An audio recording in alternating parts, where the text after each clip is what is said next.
It's time for AggroChat, the official podcast of the Tales of the Aggronaut blog and stalwart gaming community, where we talk about stuff and things, and the stuff about the things, and sometimes gaming. I'm Belghast, and let's start the show. Hey folks, it's that time again. Time for another episode of AggroChat. This is episode 307. Tonight I'm joined by Emo. Hello. Ashgar. Do you mean 306? No, I don't. Godra. Are you sure it's not 308? Tam. I'm having deja vu. Talon. Hey. Yeah, so I just started the intro and botched it spectacularly because I was looking at the wrong stack of cards in Trello. So yeah, that's a thing. Tonight is a show with a bunch of things that have gotten bumped from other seasons.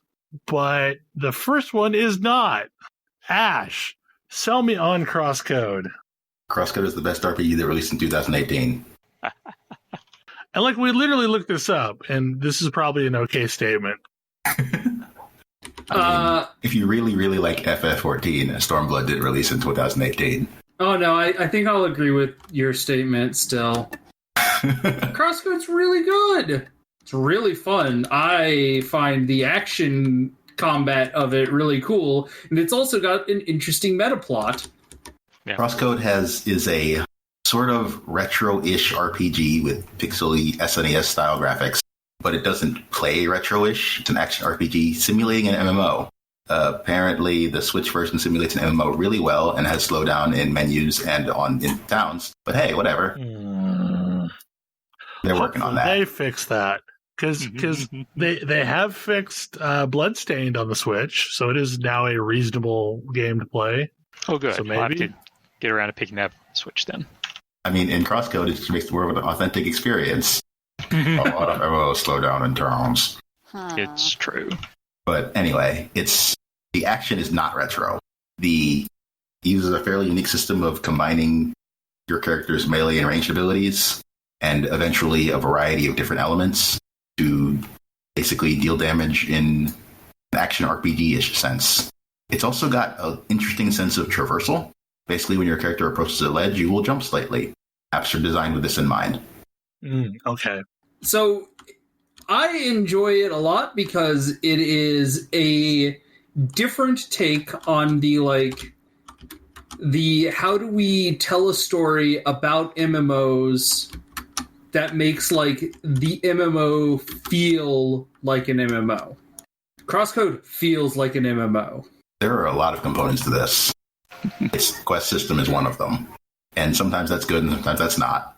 One of the interesting things it does, though, is in dungeons, its dungeons are very puzzle heavy, in addition to being somewhat action heavy, mostly involving your character's ability to throw projectiles and bounce them off of things. One of the things they eventually added in during early access, but it's continued to exist in the console releases, is difficulty sliders on both combat difficulty and puzzle difficulty separately. That's cool. Interesting. How do they alter puzzle difficulty? Mostly timing. You do still need to figure out what goes where, but the default puzzle difficulty is incredibly timing sensitive, so you can loosen that a bit.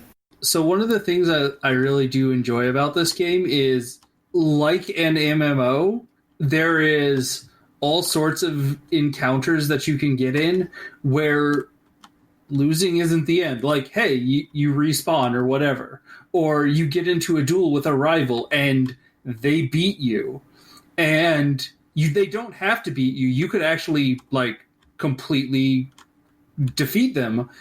The game rolls with it either way because that's just how this game is. Like, the stakes are at MMO levels up until a point. That's what I really, really liked about Pyre as well. I love when games do that, where it's like, there's an interesting outcome regardless of your actual performance. Mm-hmm.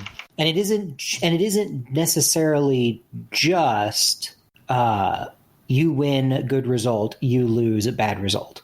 I mean, I don't know how it is in Crosscode, but yeah. Or yeah, like I did like the fact that in Pyre there were points where you might actually want to throw a game because you might want the other team to win because you feel bad for them.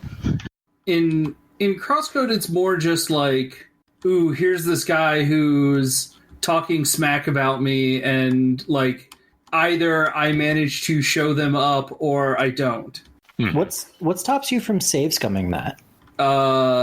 Like, I don't know. What's the motivation, or is there a motivation not to? Other than the fact there is that you no don't actual reward for beating him. Yeah, but there's no like the game doesn't really treat it as a loss if you lose.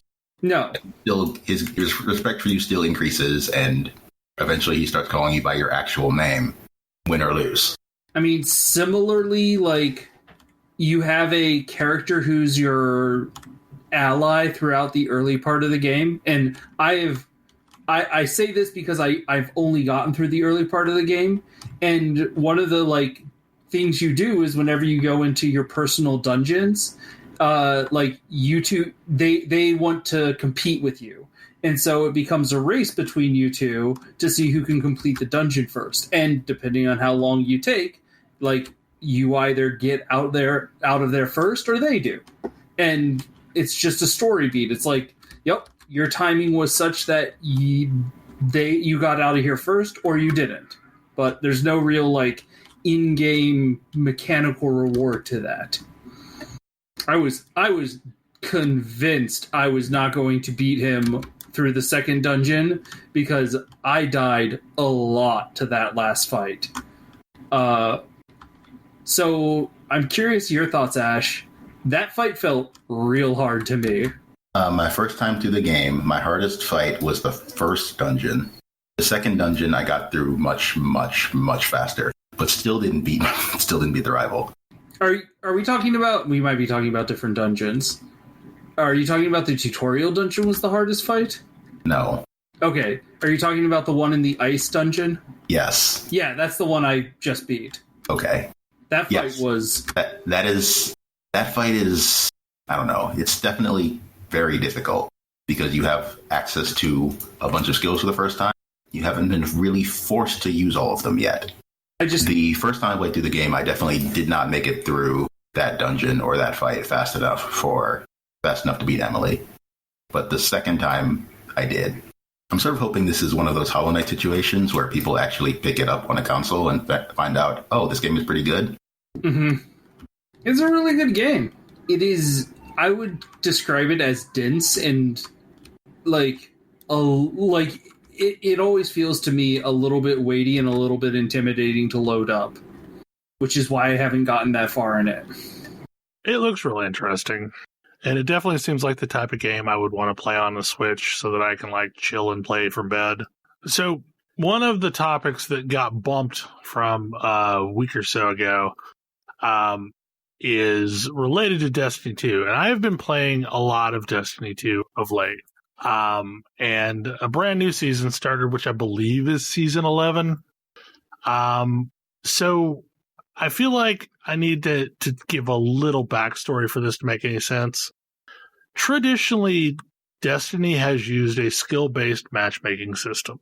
So based on your performance, you, in theory, try and get matched with people of equal performance.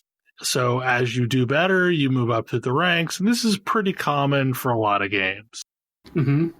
For a while, the Destiny PvP streamers have been complaining incessantly about skill-based matchmaking. Reason being, they only get matched with the hardest of hardcore PvPers. But isn't that how you have an equitable game for everyone? Yes, that's how you have an equitable game. But they don't want to work so hard to, play every time they play. It's tiring. Well, they should cry more about it. But they did. Like they did. And they did. To Bungie. Yeah. And with this season, Bungie made everything connection-based matchmaking. So it essentially matches you up with players with the lowest ping. What ends up happening is the PvP halves stomp the living shit out of the PvP have-nots. I was about to say, this sounds terrible. It's real miserable. And Iron Banner was last week, and it also used connection-based matchmaking. And also Iron Banner doesn't have crucible scaling. No, it does not. Your light level actually matters, so this only served to magnify the problem. It was real miserable. Thankfully, they nerfed the Iron Banner quests to where it was essentially get 25 kills with sidearms and 25 kills with auto rifles, and that was it. But yeah, like I didn't do anywhere near as much Iron Banner as I normally would have during one of these situations, because like Iron Banner is a source of really good gear, but it was just miserable. Like I basically completed the quest once, and then that was it. And I was burnt out on Destiny for like an entire week. Ugh. Yeah, like when I was playing, not this last season, the season before, like I played in every Iron Banner with all 3 of my characters.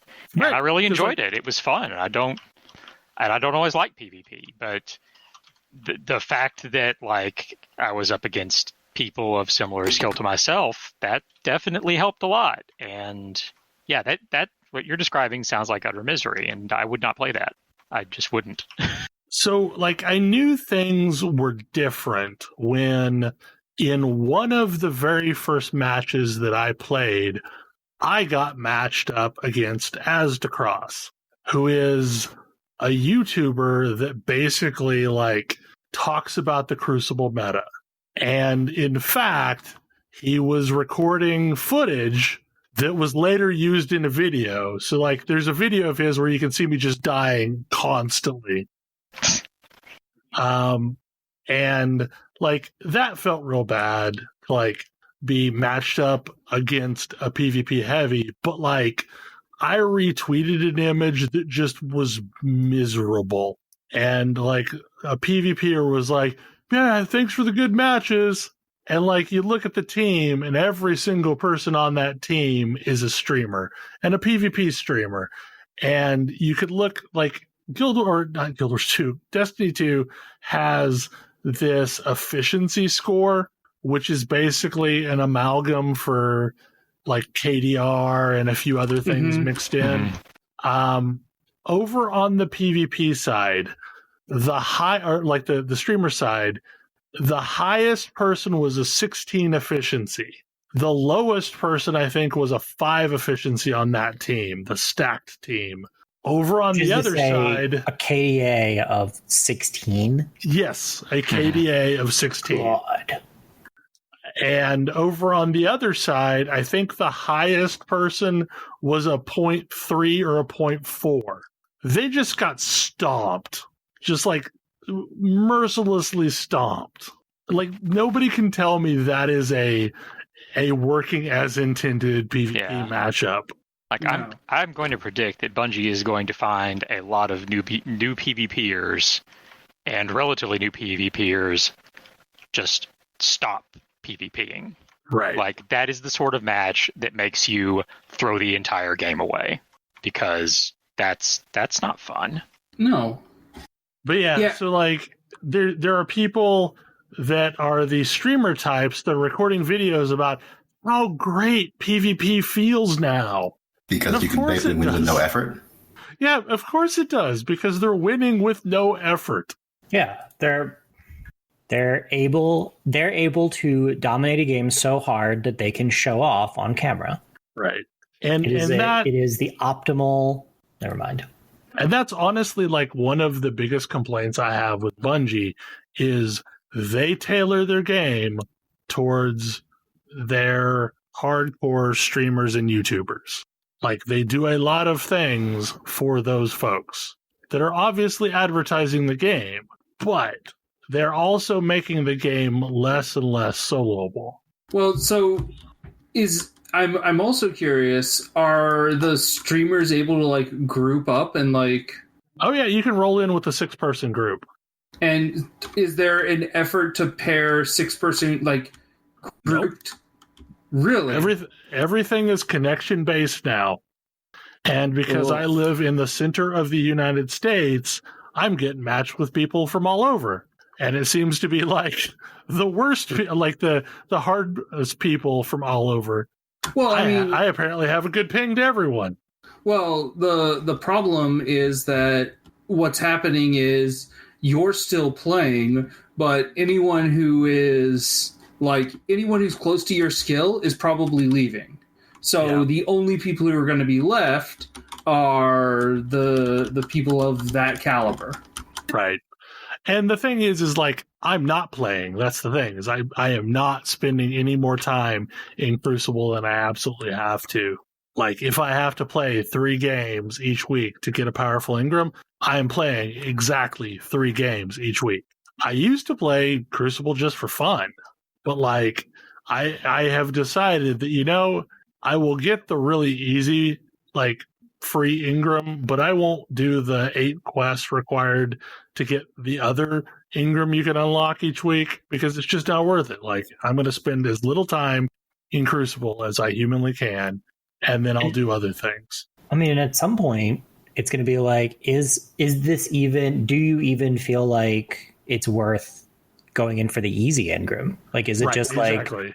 It's going to eventually be to the point where, like, yeah, no, PvP is just not worth it. Like, I'll do Gambit, I'll do Strikes, I just won't do Crucible.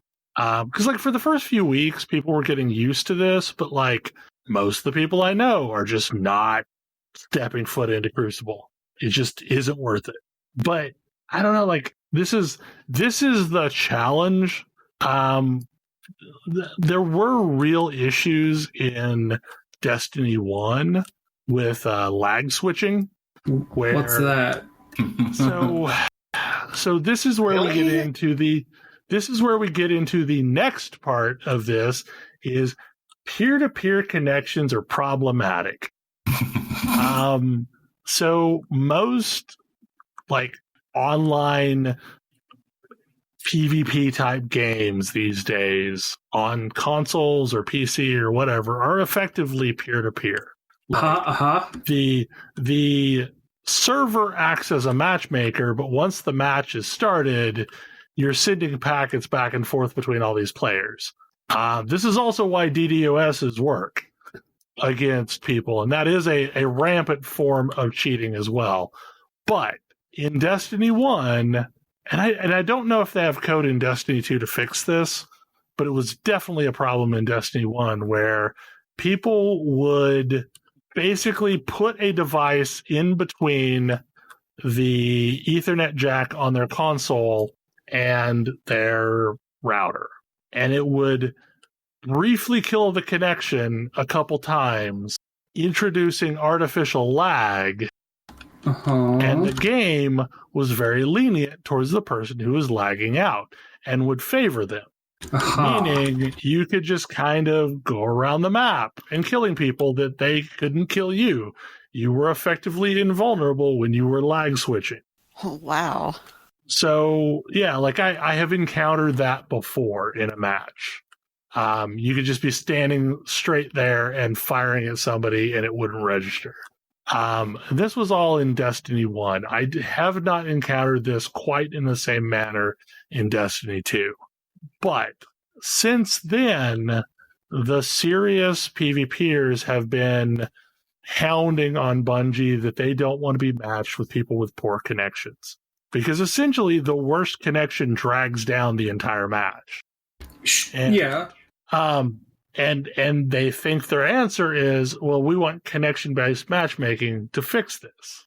And to some extent, I get it, Well, so I am fine. Like, the idea of connection-based as an input is reasonable to me. Where I get, like, I get the sideways head tilt is the idea that we need to get rid of performance-based matchmaking, which is clearly inaccurate.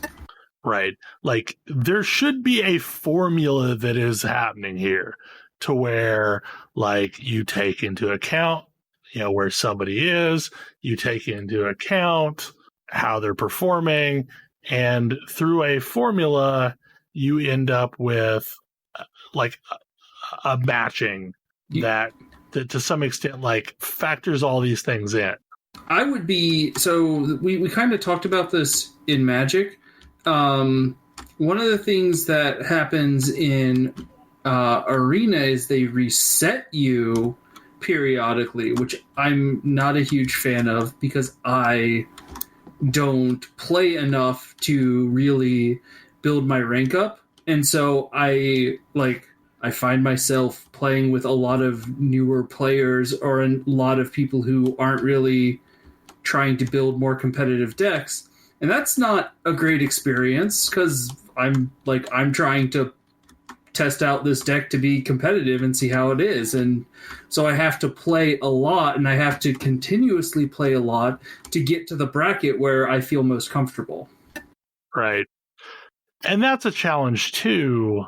And the whole practice of smurfing comes into play where people like are artificially lowering their ELO to be able to play easier matches. Yeah, I have a complicated relationship with that because, I would not have, when I was playing League, I would not have minded having a Smurf account to play characters I play casually.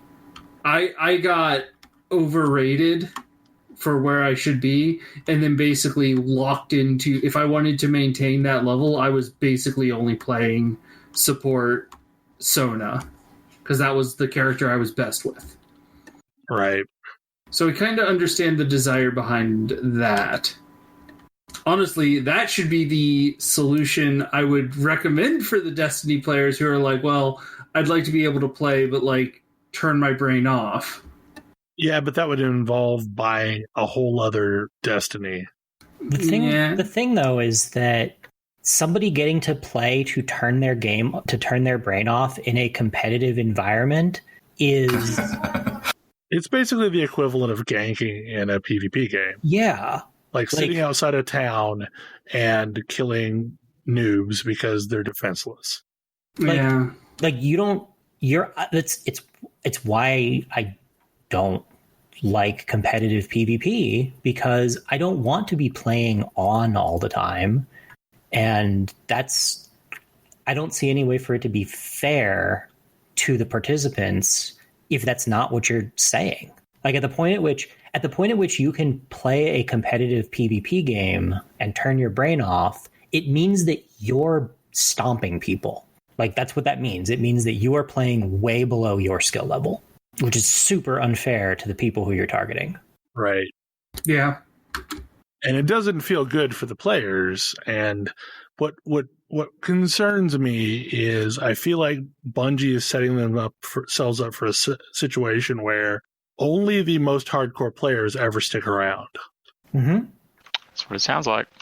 Well, I mean, and it would be a totally different thing if it were hey, I'm gonna roll in with this gun that nobody ever uses and this build that nobody ever uses and so on, and it's gonna be crazy times, and I'm gonna be yes, I'm a better player than most of the people I'm gonna be playing against, but I'm playing something they're going to be playing more optimized stuff for their skill level, whereas I'm going to be playing something that is deeply unoptimized to make a more interesting experience.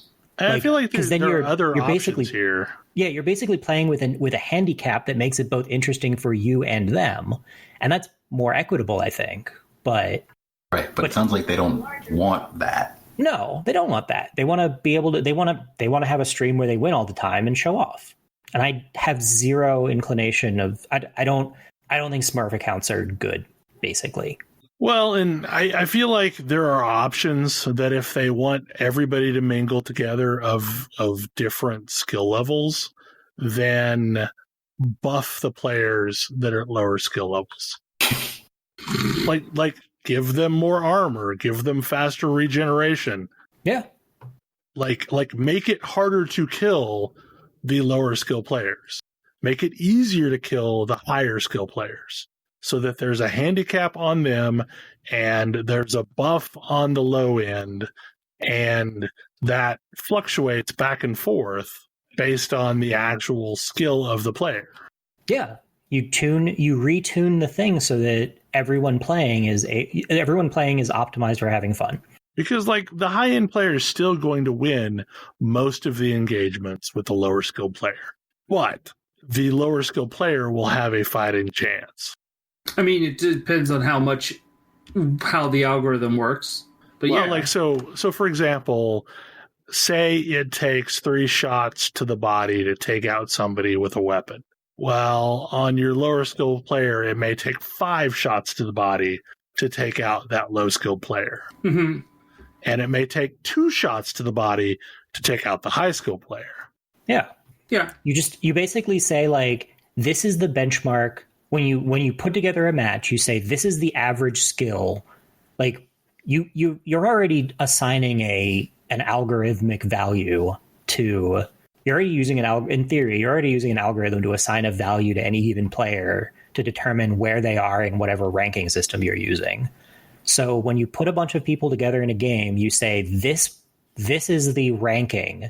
This game's ranking is X. You do that on the loading screen. You make sure that people know what their number is. When they see a match come up and it's like, oh, this match is higher than my number or this match is lower than my number, their stats are adjusted based on how far away from that benchmark they are. Where that benchmark, players who will be right on that benchmark would have normal hit point amounts, etc.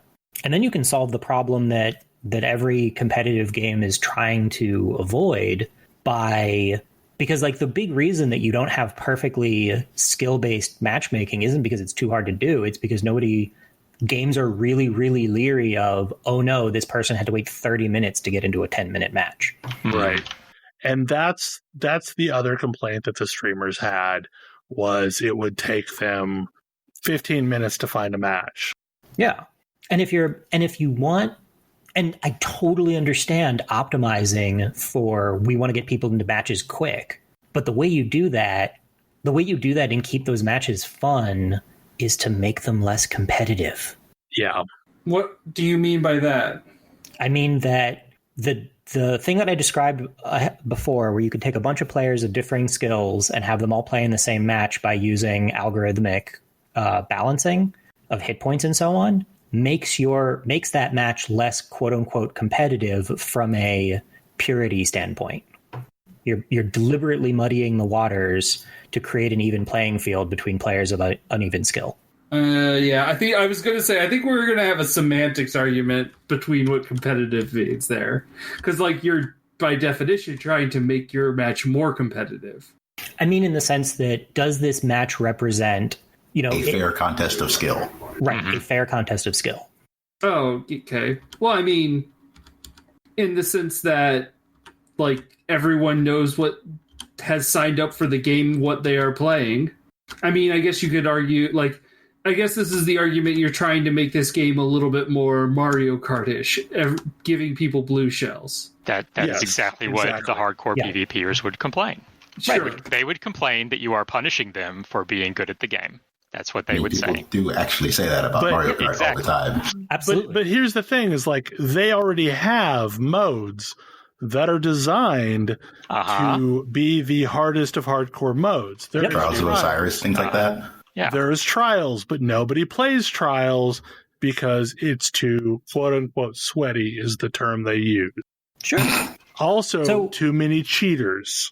I was going to say, I get the feeling that, this is where I have an issue, because it sounds like they don't want that, though. Like, they don't want that at all. Right, exactly. They don't want competition. They want all the benefits of being the best PvPers without having to work for it. That's what it sounds like. Well, I mean, it's more if saying that making your gaming experience, like your competitive gaming experience, like a pure contest of raw skill, however you define that, means that the people at the top get to reap all the benefits and the people who don't make it don't.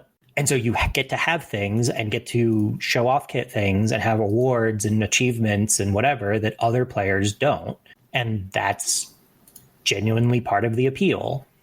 I just think it's an unhealthy appeal. Because I would jump into PvP all the time if my default expectation was that I was going to have a fun time doing it. Yeah, and that's the thing is, like, Crucible used to be fun. I used to enjoy it. Like, I'd win some, I'd lose some, but at the end of the day, it felt like I had a chance. Like, I was being matched up against people that were, like, equally dedicated, which is not dedicated. And, like, I felt like over the course of a season, I was getting better. Yeah. The problem is when you just get stomped into the dirt all the time, there's no learning happening there. There's just frustration happening there. Learning needs to outpace frustration. If learning is not outpacing frustration, then people leave your game. Or just stop playing, or, whatever the case may be. Yep. Because, part of why I was actually playing as much PvP as I was in Destiny was that I did feel like I was getting better and, learning. Like, there would be matches where I would, get a 2 or 3 efficiency. There would also be matches where it'd be like 0.6. But, yeah, and the matches that always felt, and almost always the matches that felt bad were the ones where, when I looked at the board at the end, the other team was mostly or all from the same clan. Right. Clearly a preformed group. And that didn't used to happen, though. Like, they used to have logic in there that tried to keep it to where you didn't have more than, 2 players from the same group on at the same time. Yeah. And, 2 players can dominate a match, but it is less likely than 4 players from the same group. Or you would match pre-mades against pre-mades. That slows down your matchmaking times dramatically. Mm-hmm. Yeah. Yep. Isn't that what League used to do, though? League, yes. Especially for ranked. Well, for ranked, they enforced it. You had solo and duo queue, or you had full group queue. One of the two. You couldn't mix them. Right.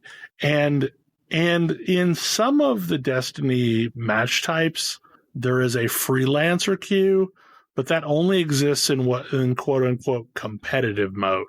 Yeah. Whereas and competitive is just Counter-Strike style, to where you have a limited number of lives and it's an elimination mode. But they've never had a general queue that's freelance mode. And that would probably take care of some of this. Sure, you would have the random outlier, but it would just be one person, and a team can kind of offset the one person that's wrecking everybody. What makes it unstoppable is when you get queued up against a full 6 and they're just stomping. So I am curious, because this is one of when I saw this, the game that actually came to mind was not Destiny, it was Mario Maker, which is a game that has what looks like a really, really fun multiplayer that I have tried once, and it was an unplayable, laggy mess. And at that point, I'm starting to think maybe Nintendo should look at connection-based matchmaking, because they definitely use skill-based matchmaking for Mario. They definitely use skill-based matchmaking for Mario Maker. And boy howdy, it's real hard to play that game with the latency that it has. And I don't know if that's a factor of everyone has poor connections or Nintendo doesn't know how to netcode. I feel column A, it'll go from column B, since the Switch does not have built-in Ethernet jack. Nintendo does not know how to netcode, I think. Also, Nintendo has had really bad server problems, and whatever they were using as the data center was real bad. This feels very peer-to-peer. It very much is peer-to-peer. I watch streamers and YouTubers who do this, and even for them, it's a match by match basis of whether or not they tend to get higher quality matches because they're getting skill ranked with people who have played enough that they are very, very highly rated skill wise. So most people in that group there's another component here. Yes. Most of them probably also have wired connections. Yes. Yeah. Because how do you do that? I'm like, have they modded their switches? No, USB No. adapter. You can use a USB adapter. Nintendo sells one, but there are a bunch of third-party ones that work. Okay. I mean, the Switch is more or less a Tegra tablet Yeah. running modified Android. But like at some point, I look at that and I'm like, Nintendo, like this actually might be a case where connection-based matchmaking makes some sense. I mean, given the wide variety of skill levels of Mario Maker players, I'm not sure that's true. That's fair. But yeah, it's a real frustrating experience to go through. Yeah, that sounds awful. And I'm hoping they come to their senses and that's just a seasonal thing that they tried as an experiment. Because what they've done is they've basically like really made their streamers happy, but they've pissed off like everyone else in the process. Well, and it's a short-term happiness is what I'll say. Yeah, because like they're going to run out of fodder. Yeah, people are going to leave. And then it's going to be the same way as it was before. Like honestly, this is what keeps me away from some of the like more established games, and because it's like trying to figure out how to break into some of them. Yeah, but this is also why I never really understood the idea of yellow hell, because like if you're matched in bronze, like I guess the idea is somewhat diluted. People want to be going up and believe that they are better than their matchmaking ranking. I guess it's a belief that you are better than your matchmaking rank. I don't know about that. They're convinced that the people they're getting put on teams with are all terrible, and it's their fault. It's all their fault. Yeah. Well, or even just, I mean, even the more charitable version is, I want to believe I am getting better, and I feel like I'm, I learned a new thing this game, I should go up. Like I'm learning, therefore I should get better. And the game is much more objectively like, no, you're catching up to where you maybe ought to be. But I think that there's also it's also part of that learning experience thing where, getting stomped constantly and not learning anything is not fun, but also doing the same thing over and over again and not understanding what it is you need to do to progress is also not fun. Yeah. Yes. And that's where ELO hell comes from, I think, where people are like, I'm trying to get better, but I don't understand what I need to do better. Well, and that's like lack of transparency on how the system works. I mean, it's lack of transparency on how the system works. It's the fact that the metagame is not really codified, so you have to realize that there is a metagame and then also know where to go to be on top of it, as well as where you need to go to adapt. It's a lot of things. I mean, it's the classic thing where after League of Legends Worlds, all of the random matchmaking is full of people trying to play the champions that won Worlds and getting crushed because they're nowhere near as good as they are, or they can't pull off the tricks that they saw in Worlds, to the point where that's like a meme every year. Because you also have to understand, the meta at your current level, which is going to be different than the international world stage meta, which is going to be different from like you got 9 of your friends together and all play together. Well, and this is tangentially related to a thing I've been struggling with lately, is trying to find information and trying to like do research on a game where I am not at the cutting edge meta. Like trying to get people discussing stuff relevant to me in Guild Wars, and like trying to sift through these articles and suggestions and filter out why people are making the assumptions they are has been very difficult. Yes, I have this exact same experience with Magic constantly. Like that's my experience with Magic. Yeah. Well, I mean, that's honestly something that, I go through less now because I've been in it for so long, but there's a lot of that happens in the D3 community for Diablo. because like there are I've definitely certain, counted that. like there's certain things that like everybody is taken for granted as to knowing, but are never explained. And the difficulty is not just it's expected that you know these things and so we don't explain them, but what the assumptions even are isn't clear.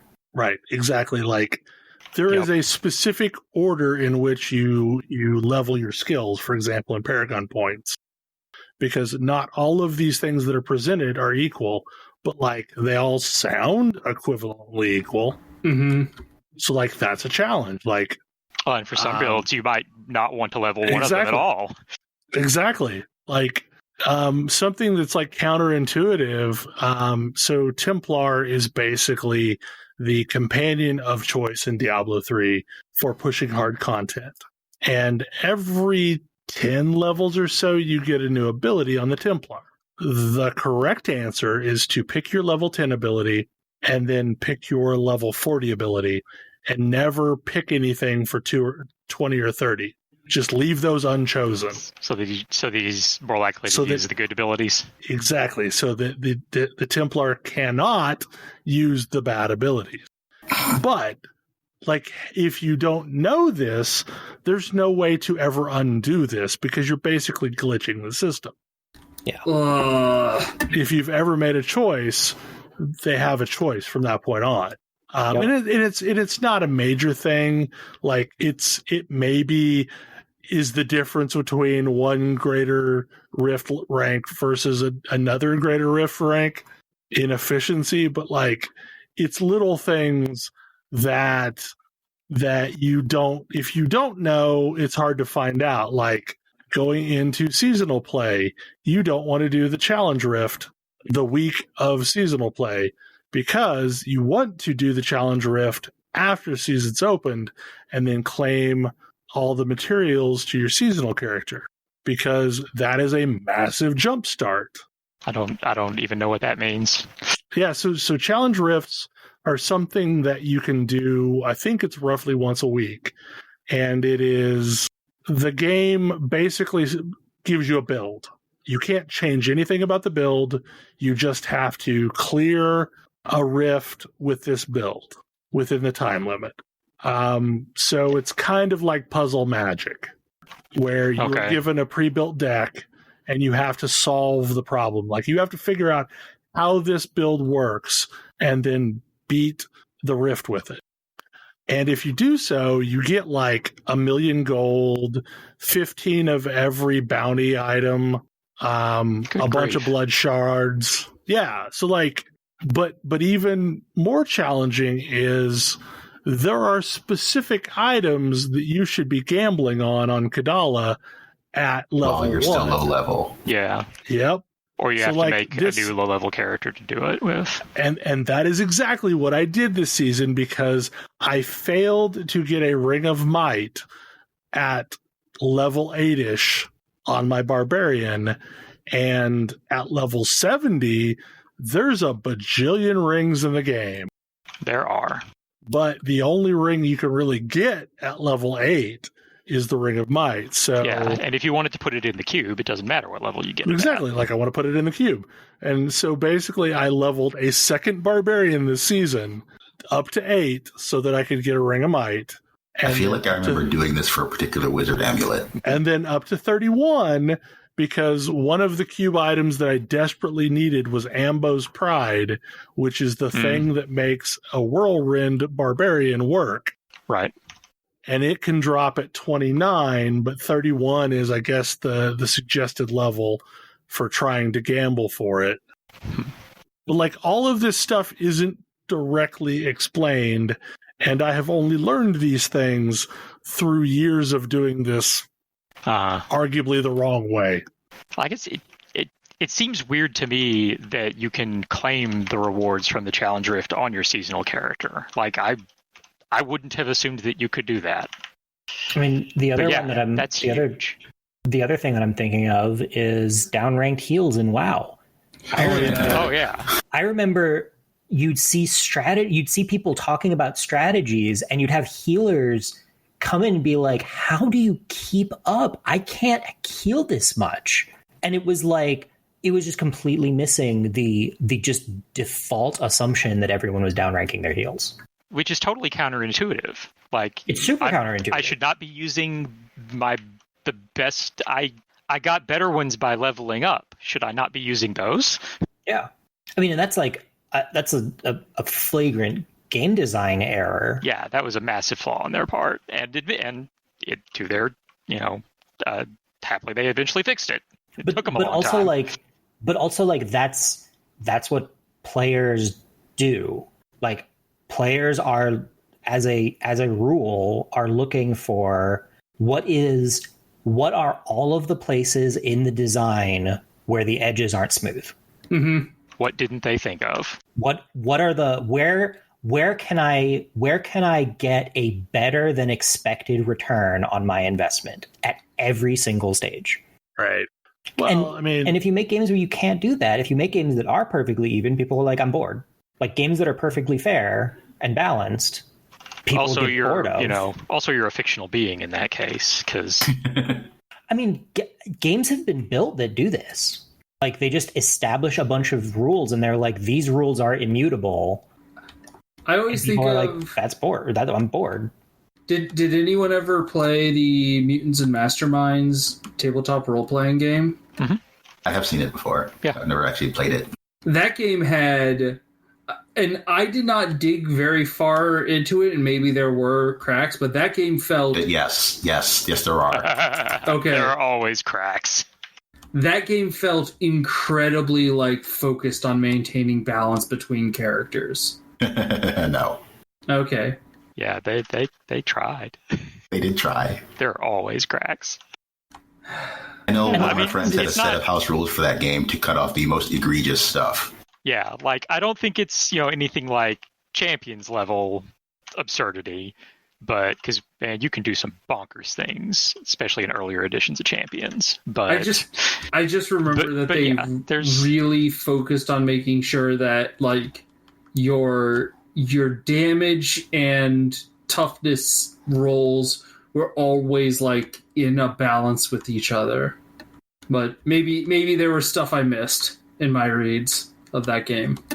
But what it led to was games that kind of felt pretty samey. Yeah. Yep. Well, especially in a tabletop game like that, you want people to have the opportunity to create the sort of character they want. So there has to be different ways to build your character. Not everybody wants to be a brick or a blaster or what have you. So, that makes it more complicated to balance different sorts of abilities against each other. And how do you balance, just total utility stuff against damage? Depends on what kind of game is being run. So I'm not real sure how to segue into this one, because I know it's a thing that I'm the only one who's probably consumed this content, but Alana Pierce is a games journalist that has been with a bunch of different mediums. I know she was on IGN for a while. She's currently associated with the various Rooster Teeth stuff. She has a podcast with Mike Bithell, Troy Baker, and Austin Wintory. So voice actor, game dev, and basically a composer. And it's a really interesting show. It's a YouTube podcast, so you can watch the show or you can just listen to the podcast. But the other day they were talking about the comments that were made from the dude at Sony saying the AAA games were too long. And I forget the guy who made that quote's name, but basically AAA games are going to have to get shorter. And I think it was Mike Bithell that went down this line of thinking that he would love to see if games allowed you to choose the length of the game up front. So here's a 100-hour massive open world game, but I want to play the tightly edited 10-hour version. I want to play the medium 40 to 60-hour version. Or I want to play the version that's all over the place and I'm going to roam around. And I know to some extent that is controlled by like how many of the side quests you take. But I thought it was an interesting idea that for a game to basically self-represent like the golden path versus like the full kit and caboodle. I'm glad you said this already, because I was going to say that a lot of open world games basically do just let you do that. Right. Like basically you can crit path your way through the story, but that's not always represented. Like think of Dragon Quest Inquisition, you can get stuck in the hinterlands forever. So when I think of these games, I think the most important thing to doing that would be making sure that the benefits, like, I don't know, somehow you have to make it so that you don't have to grind. And I do think a lot of AAA games let you get to that point now. But, like, there are some games where you can skip all the side content, but then your actual main game's going to be miserable. Right, exactly. Like, I think if you say, I want to play the 10-hour game, or the 4-hour game, or the 5-hour game, whatever that it be, that the game itself needs to scale so that that's realistic. All I can think of right now is Skyrim, which has like a 1-hour speed run. But even if you're not doing that, you can finish that game real fast. If you know where you're going, you can finish that game fairly quickly. I mean, that's been an Elder Scrolls thing in general. Like, what's the speed run on Oblivion? Like 15 minutes? Oblivion probably also has like a 1-hour speed run. Is it? It's not Morrowind, for instance. Maybe it's Morrowind I'm thinking of. Morrowind's the one that has like a 5-minute speed run. Okay, yeah. But like maybe the 4-hour version of the game has better quest advisement to where it like makes sure you know you're straying off the path. That would be an interesting thing to see. Except I feel like that would draw complaints like feeling they're being rushed and not getting to see any of the side content for people that picked that and didn't know they wanted it. Right. Like that's the important thing about like you have to make this decision up front. Like you have to make the player aware that, oh hey, I have limited time. I just want to play the key story beats because I want to see the stuff that people are going to be talking about without like allowing myself to get bogged down in the other stuff. I don't know how you make a game like that paced well for all three versions of it. I don't know either. I do. Any given game has relatively straightforward crit path. Like you remove the grind. You look at all you have to do is you go through. I mean, like not all. It's not that it's a simple process, but it's a process that you can follow. And you already do this when you're making a game. Is you look at how long does it. What are people spending the most time doing? Are they, if you look at Horizon Zero Dawn, for example, Horizon Zero Dawn feels like a crazy long game. A huge amount of Horizon Zero Dawn is travel time. If you reduce that travel time, make your player movement speed faster, make your mount speed faster, add more fast travel points. All of these are super scalable. Put more fast travel points in and put them closer to the next story mission. Jump higher, jump slightly higher, go slightly farther, move slightly faster, all of those things. You just pick all of the times when you're spending time essentially as filler and reduce them. Because Horizon Zero Dawn, I'd be willing to bet that and I'm using it just because it's a clear example. But you could do the same thing with like Persona 4. Like, dungeons have X fewer floors. Mm-hmm. You Most level up. Persona 4 is the day to day anyway. Yeah, you put you figure out what people are spending the most time doing, and reduce that as much as you can. A game like Persona 5 is going to be really, really, really heavy on the dialogue, and maybe you say, we can only reduce this so much because we think all our dialogue is important. But I also feel like you could have a perfectly reasonable Persona 5 experience if you cut out like all of the non-main party social links. Yeah. Yeah, like Persona 4, I would have maybe made it through that game if I could have played the version that didn't do any of the school stuff. Like, just progress my social links along at a fixed rate and let me just do the Midnight Channel stuff. Yeah. And it's a totally different game, but that's the point. Like, that's literally what your player is asking for. You know, because for me, it's like, it's not something that I would want, because what I want is, you know, the thing that I often find with games that I'm really into is that they feel too short, and I want more of them. But I also totally understand the opposite view, where, hey, I want to be able to play more different things. Like, let me get through the relevant. Let me just see the relevant stuff. Give me the Reader's Digest version. I also bet that you could do Horizon Zero Dawn in about 8 hours. Yeah, if you could precision fast travel. Yeah, and there's a lot of things in Horizon Zero Dawn where if you just like played a cutscene of you traveling to the next area. I mean, as long as this also includes a cutscene of you climbing all the way up a large building, because in a lot of cases, even getting to an area is not sufficient.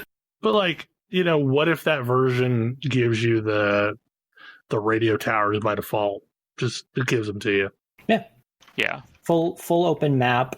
One of the things that we're going to have to get past as a hobby is taking a personal stake in whether or not someone did something the same way you did. Mm-hmm. I mean, isn't that more the than just joy as a of video hobby. games? Like, this is something we need to come to terms with and fix as human beings.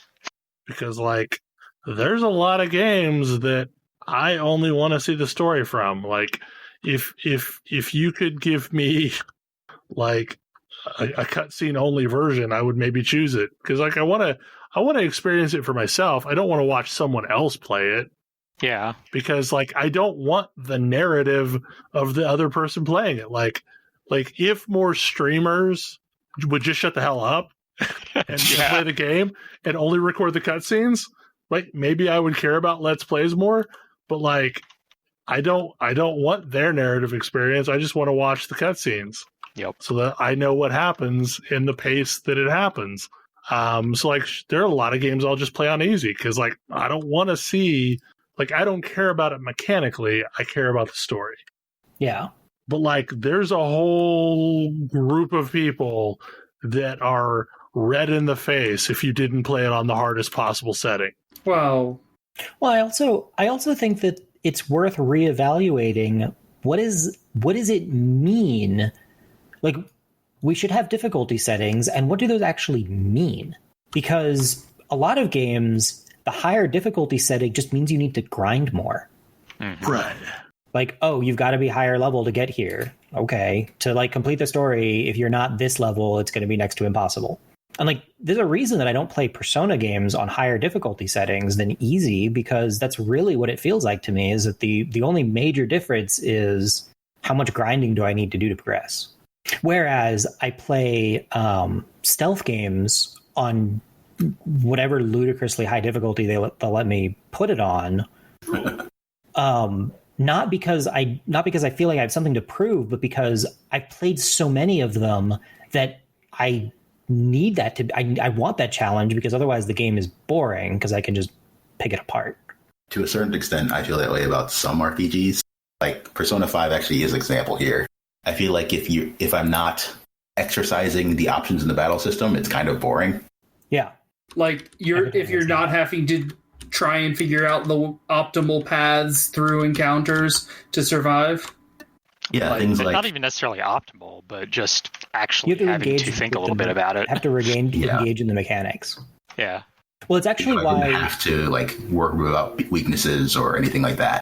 Yeah. Because I have near the end of Persona 5, actually near the end of the ship, because I was very much done with that stupid ship, I did turn the difficulty down, and you can just kind of use whatever, get through encounters. All the stuff that I had previously established to get through encounters on normal was overpowering on easy. Yeah. It was like, oh, I got to step 2 of my 5-step thing and everything's dead. Yeah, but I mean, if you just want to experience the story, then that's fine. That's fine. Like, yeah. I'm not everyone. Yeah. And the great part is we can, when somebody plays on a higher difficulty setting and I play on, story mode, that's great because we still have enough touch points to have a fun conversation about the game. Right.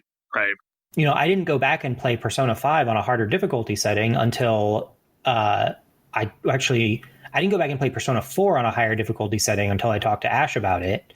And that led me to play 5 on a higher difficulty setting because it was more interesting. I actually think I played Persona 4 mostly on easy. Yeah. That game felt slightly less fair initially. I played Persona 4 on super easy, and then I bumped it up for New Game Plus because I was like, oh, let's see what I can do with all of these mechanics. I was actually the opposite. I bumped it down for New Game Plus because all I cared about was the story. Yeah. But in the end, we had really, really similar experiences and a bunch of stuff to talk about in the game, which was great.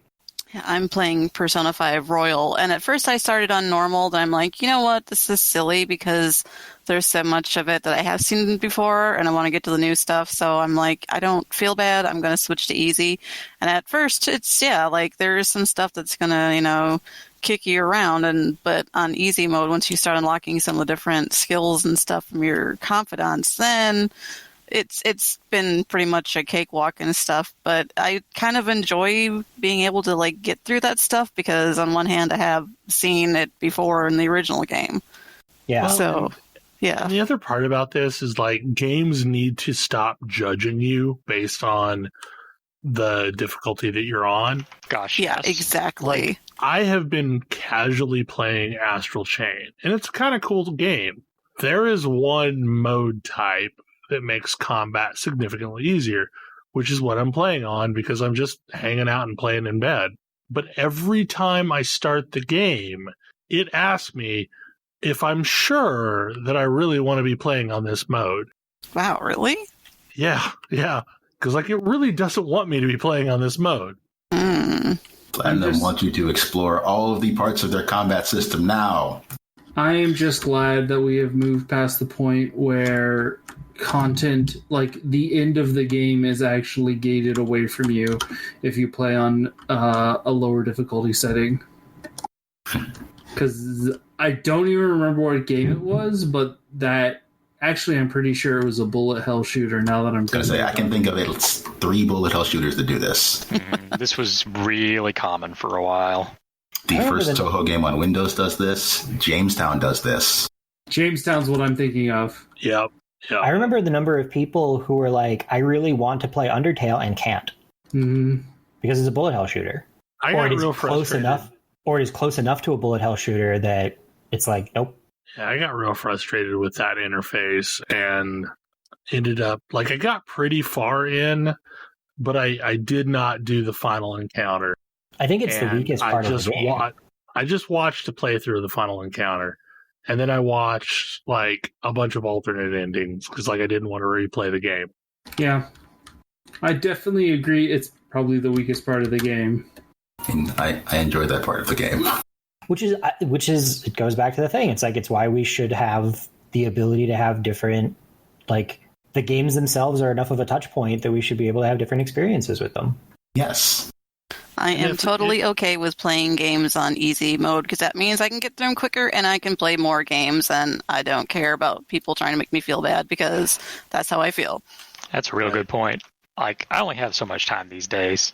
Yep, exactly.